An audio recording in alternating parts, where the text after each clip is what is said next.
پیارے دوستو السلام علیکم۔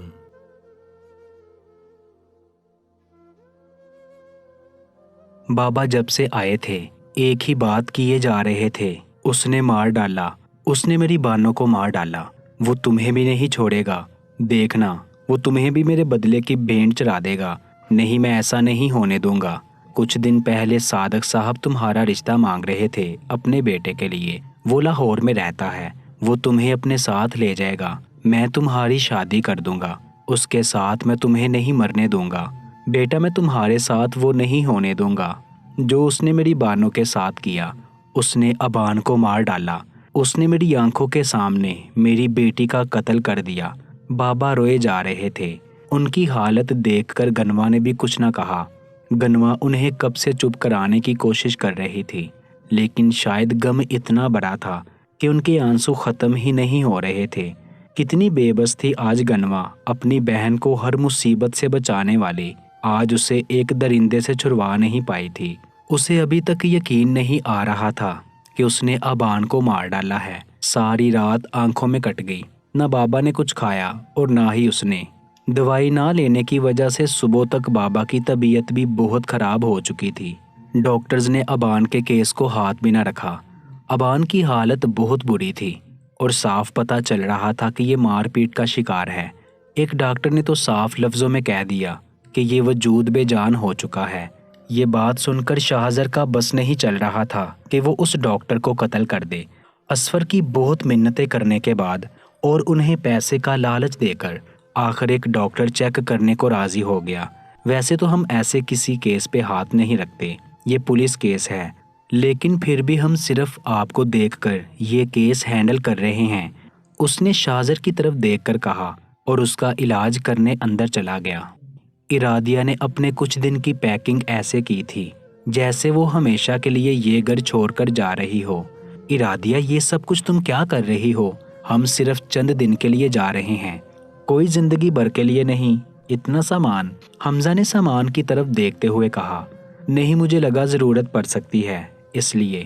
ارادیہ کا بس چلتا تو وہ سچ مچ میں یہ گھر چھوڑ کر چلی جاتی، کیونکہ اس گھر کے باہر وہ سفیان ملک کو ایک بار دیکھ چکی تھی، وہ کبھی اس کا سامنا نہیں کرنا چاہتی تھی۔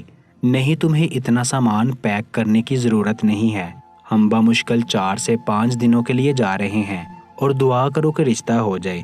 اگر ایسا ہو گیا تو یقیناً ہم شادی کر کے ہی لوٹیں گے، میرا مطلب ہے بھابھی کو ساتھ لے کر۔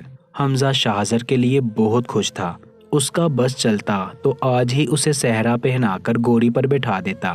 اس نے شاہزر کو نہیں بتایا تھا کہ وہاں آ رہا ہے، اس کے لیے یہ ایک سرپرائز تھا۔ ہائے کتنا مزہ آئے گا شاہزر بھائی کی شادی میں، میں اور مشی ایک جیسے کپڑے پہنیں گے، اس نے اپنے 2 ماہ کی بیٹی کو دیکھتے ہوئے کہا، جس پر حمزہ بے ساختہ مسکرا دیا۔ لڑکیوں کی بھی کتنی معصوم سی خواہشیں ہوتی ہیں۔ حمزہ سوچتے ہوئے کمرے سے باہر نکل آیا۔ ڈاکٹر نے باہر آ کے جیسے شاہزر کو زندگی کی نوید سنائی تھی۔ آپ ایسا کیسے کر سکتے ہیں؟ آپ کو اندازہ بھی ہے اس لڑکی کا دل کتنا کمزور ہے، یہ تو شکر ہے کہ اس کا باقاعدہ علاج ہوا ہے، اگر ایسا نہ ہوتا تو وہ کبھی بچ نہیں پاتی۔ ڈاکٹر آپ کا مطلب ہے کہ انہیں کوئی بیماری ہے؟ اسفر جانتا تھا کہ شاہزر اس حالت میں نہیں ہے کہ وہ ڈاکٹر سے کچھ پوچھ پائے۔ نہیں، یہ نہیں کہہ سکتے کہ انہیں کوئی بیماری ہے، ہاں، لیکن ان کا دل بہت کمزور ہے، وہ کوئی بھی بڑا صدمہ برداشت نہیں کر سکتی، ڈاکٹر نے بتایا۔ خیر یہ کیس ہم نے پولیس اور میڈیا میں نہیں جانے دیا، ڈاکٹر نے کچھ یاد کرواتے ہوئے کہا۔ جب شاہزر نے اپنی جیب سے بلینک چیک نکال کر ڈاکٹر کے ہاتھ میں رکھ دیا، جتنی گنتی آتی ہے اتنی رقم بھر لو، بہت بڑا احسان کیا ہے تم نے مجھ پر، شاید اس کا قرض کبھی چکا نہیں پاؤں گا، بس اتنا کہہ کر شاہزر کمرے سے چلا گیا، جہاں ابان بھی بے ہوش پڑی تھی، لیکن ڈاکٹر نے اسے ٹھیک ہونے کی خوشخبری سنا دی تھی۔ ایم سوری پرنسز، مجھے معاف کر دو، میں نہیں جانتا مجھ سے یہ سب کیسے ہو گیا، لیکن آئی پرومس آئندہ ایسی غلطی کبھی نہیں ہوگی۔ میں کیا کروں ابان، میں تمہیں خود سے دور نہیں جانے دے سکتا، میں تم سے بہت پیار کرتا ہوں، تمہارے بغیر رہنا میرے لیے ممکن نہیں ہے، میں کیسے سمجھاؤں تمہیں، تم میری زندگی ہو، میرا سب کچھ ہو، اب میں تمہیں کوئی تکلیف نہیں ہونے دوں گا، تمہارے باپ کی غلطی کی سزا تمہارا باپ ہی بھگتے گا، اب میں تم پر آنچ بھی نہیں آنے دوں گا، کبھی نہیں۔ اس کے ہاتھ کو اپنے دونوں ہاتھوں میں مضبوطی سے تھامے، اپنے ہونٹوں سے لگائے۔ وہ کب سے اس کے ہوش میں آنے کا انتظار کر رہا تھا۔ ڈاکٹر نے تو کہا تھا اسے ہوش آ چکا ہے، لیکن پھر بھی وہ بے ہوش تھی۔ شاہزر کو کچھ سمجھ نہ آیا۔ ہاں، لیکن اس کے ہاتھ کی کپکپاہٹ وہ اپنے ہاتھ پہ محسوس کر رہا تھا۔ ابان جانتی تھی کہ وہ اس کے پاس ہی بیٹھا ہوا ہے۔ ابان کو اپنا ہاتھ بھیگتا ہوا محسوس ہوا۔ یقیناً وہ رو رہا تھا، لیکن ابان نے اپنی آنکھیں نہ کھولی۔ اسے یقین تھا اگر اس نے آنکھیں کھولی تو شاہزر اسے جان سے مار دے گا۔ وہ جو کہہ رہا تھا سب جھوٹ تھا۔ وہ صرف اس سے بدلہ لینا چاہتا تھا، اس کے باپ سے اپنا انتقام پورا کرنا چاہتا تھا۔ اسے جھوٹ موٹ کی ہمدردی دکھا کر ایک بار پھر سے ایسے ہی مارے گا۔ ایسے ہی کچھ دیر بیٹھے رہنے کے بعد وہ اٹھ کر باہر چلا گیا، جبکہ ابان نے اپنی آنکھیں کھول دی، کیونکہ اس کے پاس یہ آخری موقع تھا یہاں سے نکلنے کا۔ زخموں سے چور جسم سے اس کا ہلنا بھی ناممکن تھا، لیکن وہ پھر بھی اپنے گھر جانا نہیں چاہتی تھی۔ نہ جانے اس کا باپ کیسا ہوگا۔ ابھی وہ اٹھنے کی کوشش کر رہی تھی جب اس کا دھیان سائیڈ ٹیبل پر رکھے شاہزر کے فون کی طرف پڑا۔ یہ فون یہاں کیسے رہ گیا؟ یہی سوچتے ہوئے اس نے فون اٹھایا اور لالا کے نمبر پر فون کرنے لگی، جبکہ اس کا سارا دھیان دروازے پر تھا۔ اسے لالا کے علاوہ کسی کا نمبر زبانی نہیں آتا تھا۔ دوسری طرف سے انجان نمبر دیکھ کر گنوا نے فون اٹھا لیا۔ السلام علیکم، کون بات کر رہا ہے؟ گنوا نے پوچھا۔ ہیلو آپی، میں بات کر رہی ہوں۔ گنوا سے باتیں کرتے ہوئے اس کی آنکھوں سے آنسو بہنے لگے۔ یہ اس کی وہی بہن تھی جو کبھی اس کے ساتھ کچھ غلط نہ ہونے دیتی، اور آج اتنی مجبور تھی کہ چاہ کر بھی اس کے لیے کچھ نہیں کر سکتی تھی۔ بانو، تو ٹھیک ہے نا؟ بابا کہہ رہے تھے کہ شاہزر نے۔ تو کہاں ہے اس وقت؟ اپنی بات ادھوری چھوڑ کر گنوا اس کے بارے میں پوچھنے لگی۔ آپی، میں ہاسپٹل میں ہوں، لیکن میں یہاں سے بھاگ جاؤں گی۔ مجھے کسی بھی طرح یہاں سے نکلنا ہوگا، ورنہ یہ آدمی مجھے مار ڈالے گا۔ ابان نے روتے ہوئے کہا۔ تو فکر مت کر بانو، مجھے بتا تو کون سے ہاسپٹل میں ہے، میں ابھی تجھے لینے کے لیے آتی ہوں۔ گنوا نے کہا۔ نہیں آپی، آپ یہاں مت آئیے گا، ورنہ وہ آپ کو بھی مار دے گا۔ ابان نے اپنا ڈر بیان کیا۔ میں کسی طرح بھی نظر بچا کر یہاں سے نکلنے کی کوشش کروں گی، اور اگر نہیں آئی تو سمجھ جانا کہ میں پکڑی گئی۔ ابان نے سمجھداری سے کام لیتے ہوئے کہا، جبکہ گنوا کو اس سے اس طرح کی سمجھداری کی امید ہرگز نہ تھی۔ لیکن وقت آنے پر انسان سب سیکھ جاتا ہے۔ شاید ابان بھی سب سیکھ چکی تھی۔ اب میں فون رکھتی ہوں، یہ نہ ہو کہ وہ واپس آ رہا ہو۔ ٹھیک ہے، تو اپنا خیال رکھنا۔ فون رکھ کر جیسے ہی ابان نے پیچھے مڑ کر دیکھا تو وہ دروازے پر کھڑا تھا۔ ابان کی جان پر بن گئی۔ نہ جانے وہ کتنا کچھ سن چکا تھا۔ یقیناً اس کے پلان کے بارے میں سب جان چکا تھا۔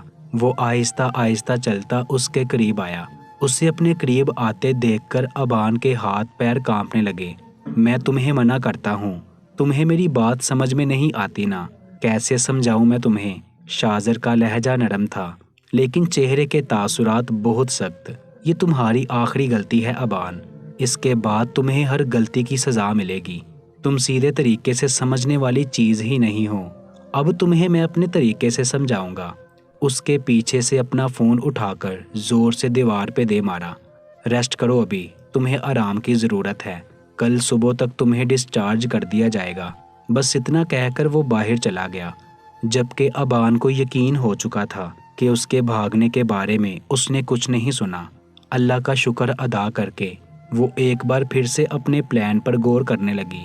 گنوا کو جب سے پتا چلا تھا کہ ابان ٹھیک ہے، اس کی خوشی کا کوئی ٹھکانہ نہ تھا۔ اس نے بابا کو بتایا تو انہیں یقین ہی نہ آیا، لیکن ابان کے وہاں سے بھاگنے والی بات سن کر بابا پریشان ہو چکے تھے، کیونکہ یہ تو وہ بھی جانتے تھے کہ شاہزر شاہ اتنا بے وقوف نہیں ہے کہ ابان کو اتنی آسانی سے وہاں سے بھاگنے دے۔ ابان کے لیے پریشان ہونے کے ساتھ وہ اس کی سلامتی کی دعائیں مانگتے رہے۔ اگر ابان وہاں سے نکل گئی تو یقیناً رات کے کسی بھی وقت یہاں تک پہنچ جائے گی۔ اگر ابان یہاں گھر پہنچ آئی تو بابا نے اسے غائب کرنے کے بارے میں سوچ لیا تھا۔ ایک بار وہ وہاں سے آزاد ہو جاتی، پھر بابا اسے ہمیشہ کے لیے شاہزر کی پہنچ سے دور کر دیتے۔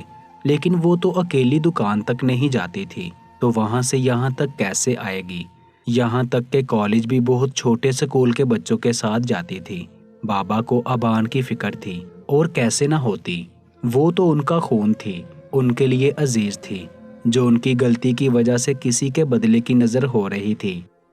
اصفر کسی کام کے لیے ہسپتال سے باہر گیا تھا، لیکن واپس آتے ہوئے اسے کچھ عجیب محسوس ہوا۔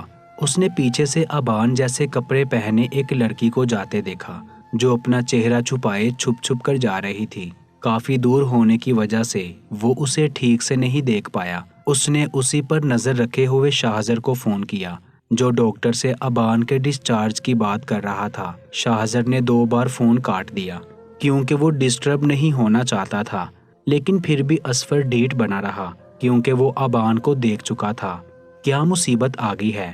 اصفر تھوڑی دیر صبر نہیں کر سکتے، میں ڈاکٹر سے ضروری بات کر رہا تھا۔ شاہزر نے فون اٹھاتے ہی غصے سے کہا، سر میڈم بھاگ رہی ہے، اصفر نے جلدی سے بتایا، جس پر شاہزر کے چہرے پر پریشان ہونے کی بجائے مسکراہٹ بکھر گئی۔ یہ لڑکی کبھی نہیں سدھرے گی، ٹھیک ہے بھاگنے دو اسے، تم آؤ، مجھے تم سے کچھ ضروری بات کرنی ہے۔ اس کی بات سن کر اصفر پریشان ہو گیا، کیونکہ وہ اس کا پیچھا کرنے کی بجائے اسے اپنے پاس بلا رہا تھا۔ سر لگتا ہے آپ نے ٹھیک سے سنا نہیں، میڈم بھاگ رہی ہے، اصفر نے اپنی بات پر زور دیتے ہوئے کہا۔ میں نے سن لیا ہے اصفر، تم میرے پاس آؤ، یہ کہہ کر شاہزر نے فون کاٹ دیا۔ جوگنگ کر لو پرنسس، تمہاری صحت کے لیے اچھا ہے، شاہزر زیر لب بربراتے ہوئے مسکرا دیا۔ میڈم سفیان ملک وہاں کسی آدمی سے بات کر رہا تھا، اور میں نے پتہ بھی کروایا ہے، وہاں رمشا نام کی کوئی لڑکی نہیں رہتی، بلکہ وہاں تو ایک شادی شدہ جوڑا رہتا ہے، جن کی ایک بیٹی بھی ہے۔ اشرف نے اسے ساری معلومات دی۔ نہیں اشرف، ٹھیک سے پتہ کرواؤ، جہاں سفیان ملک گیا تھا وہاں کچھ تو تھا ایسا، اور میرا یقین کہتا ہے کہ وہ رمشا ہی ہے۔ نگاہ بیگم نے اپنی بات پر زور دیتے ہوئے کہا، وہ سب کچھ تو ٹھیک ہے میڈم، لیکن وہ جو آدمی اس گھر میں رہتا ہے وہ سیدھے منہ سے کسی سے بات ہی نہیں کرتا۔ سفیان ملک سے ایسے بات کر رہا تھا جیسے اسے جان سے مار ڈالے گا۔ سفیان ملک کی تو اس نے کھڑے کھڑے ہی عزت اتار دی۔ کوئی بزنس مین ہے، ایک بہت بڑی کمپنی میں 20% کا مالک ہے، اور ان کچھ دنوں میں کسی کام کے سلسلے میں وہ ملتان روانہ ہونے والا ہے، اشرف نے بتایا۔ ٹھیک ہے، جب ملتان چلا جائے گا تب جا کر اس کے گھر کے بارے میں سب کچھ پتا کروانا، ہو سکتا ہے وہ لڑکی رمشا ہی ہو۔ میڈم اگر وہ لڑکی رمشا ہی ہوئی تو، میرا مطلب ہے اگر وہی ہوئی تو وہ شادی شدہ ہے، ایک بچے کی ماں ہے، اشرف نے پوچھا۔ کوٹھے سے نکلی ہوئی عورت نہ کسی کی بیوی ہوتی ہے اور نہ ہی کسی کی ماں، صرف طوائف ہوتی ہے، نگاہ بیگم نے سخت لہجے میں کہہ کر فون کاٹ دیا۔ اتنا پاس تھا میں اس کے، دل تو کر رہا تھا اس آدمی کو گولی مار دوں۔ مجھے باتیں سناتا ہے سفیان ملک کو۔ سفیان ملک کب سے بیٹھا شراب پیتے ہوئے حمزہ کو کوس رہا تھا۔ حمزہ کے سخت لہجے کی وجہ سے سفیان ملک اس سے کوئی بھی معلومات حاصل نہ کر سکا، جبکہ حمزہ کو اپنی فیملی کی معلومات کسی کو دینا گوارا نہ تھا۔ اوپر سے اسے یہ آدمی بھی زہر لگ رہا تھا، اور جس انداز میں سفیان ملک نے پوچھا کہ آپ کی بیوی کا کیا نام ہے، حمزہ کو مزید غصہ آ گیا، اور اس کے وہاں آنے سے پہلے اس کے گھر کے اندر تانک جانک کرنا بھی حمزہ کو بہت ناگوار گزرا تھا۔ اب سفیان ملک کو رہ رہ کر حمزہ پر غصہ آ رہا تھا، کیونکہ اپنی منزل کے اتنے قریب پہنچ کر بھی اسے کچھ حاصل نہ ہوا۔ بھاگتے بھاگتے وہ اپنے محلے کی ایک گلی میں آ پہنچی۔ اسے ابھی تک یقین نہیں آ رہا تھا کہ یہ سارا سفر اس نے تنہا طے کیا ہے۔ اس کے پیروں میں بہت تکلیف ہو رہی تھی، کیونکہ پہلے ہی اس کے پیر پر چوٹ لگی تھی، جبکہ اس کا سارا جسم زخموں سے چور تھا، لیکن اس وقت اسے شاہزر کی پہنچ سے دور جانا تھا، اور وہ اپنے مقصد میں کامیاب ہو کر اپنے محلے تک آ پہنچی تھی۔ بس اگلی گلی میں اس کا گھر تھا۔ وہ جتنا تیز ہو سکے بھاگ رہی تھی، جبکہ زخموں کی وجہ سے اس کا ایک قدم بھی اٹھانا مشکل تھا۔ سارے راستے بس ایک ہی بات سوچتی رہی کہ اتنا درد سہنے کی اس میں ہمت کہاں سے آئی، کیسے برداشت کیا اس نے اس تکلیف کو۔ شاید ہر انسان میں تکلیف برداشت کرنے کی ہمت ہوتی ہے، لیکن ہر انسان کو اس ہمت کے بارے میں تب پتہ چلتا ہے جب تکلیف سہنے کا وقت آتا ہے، اور شاید یہ ابان کا وقت تھا۔ بھاگتے بھاگتے آخر کار وہ اپنی گلی میں آ پہنچی۔ اس کے سامنے اس کے گھر کا دروازہ تھا۔ سارے راستے ابان نے اپنے آپ کو ایک آنسو نہ بہانے دیا، لیکن اب خوشی سے اس کی آنکھوں میں آنسو آ گئے تھے جسے وہ روک نہیں پا رہی تھی۔ آخر کار وہ اس درندے کی پہنچ سے دور آ چکی تھی۔ وہ اپنے گھر کے دروازے کی طرف بھاگی جب اچانک اس کے سامنے آ کر گاڑی رکی۔ اتنی جوگنگ کافی ہے پرنسس، اور جوگنگ رات کے وقت نہیں کی جاتی۔ چلو اب گھر چلو، باقی کل کرنا۔ گاڑی سے اتر کر اس کا ہاتھ پکڑ کر اپنے ساتھ چلانے لگا۔ پیر کے درد کی وجہ سے ابان کی چیخ نکلی۔ دیکھا اب چوٹ لگا لی، پہلے زخم بڑے نہیں ہیں تمہارے، اور اب یہ۔ اس کے پیر کا زخم دیکھتے ہوئے اسے اپنی باہوں میں اٹھایا۔ جب اسفر نے آگے بڑھ کر فوراً گاڑی کا دروازہ کھولا، جبکہ ڈر کے مارے ابان چیخ تک نہ پائی۔ اس کے ہاتھ پیر کانپ رہے تھے جبکہ دل بری طرح دھڑک رہا تھا۔ کتنی بار سمجھایا ہے تمہیں، لیکن تمہیں سمجھ ہی نہیں آ رہا۔ مجھ سے نہیں بھاگ سکتی تم، بہت سمجھا لیا پیار سے، اب تم پر سختی کرنی پڑے گی، سو سزا کے لیے تیار ہو جاؤ۔ اس کے ساتھ بیٹھ کر گاڑی چلاتے ہوئے کہا، جبکہ اس کی بات سن کر ابان اندر تک کانپ چکی تھی۔ اب وہ کیا کرنے والا تھا اس کے ساتھ؟ اب کون سی سزا دے گا وہ اسے؟ پیارے دوستو، ہمارے چینل کو سبسکرائب کرنے کے ساتھ بیل آئیکن کو پریس کر دیں۔ شکریہ۔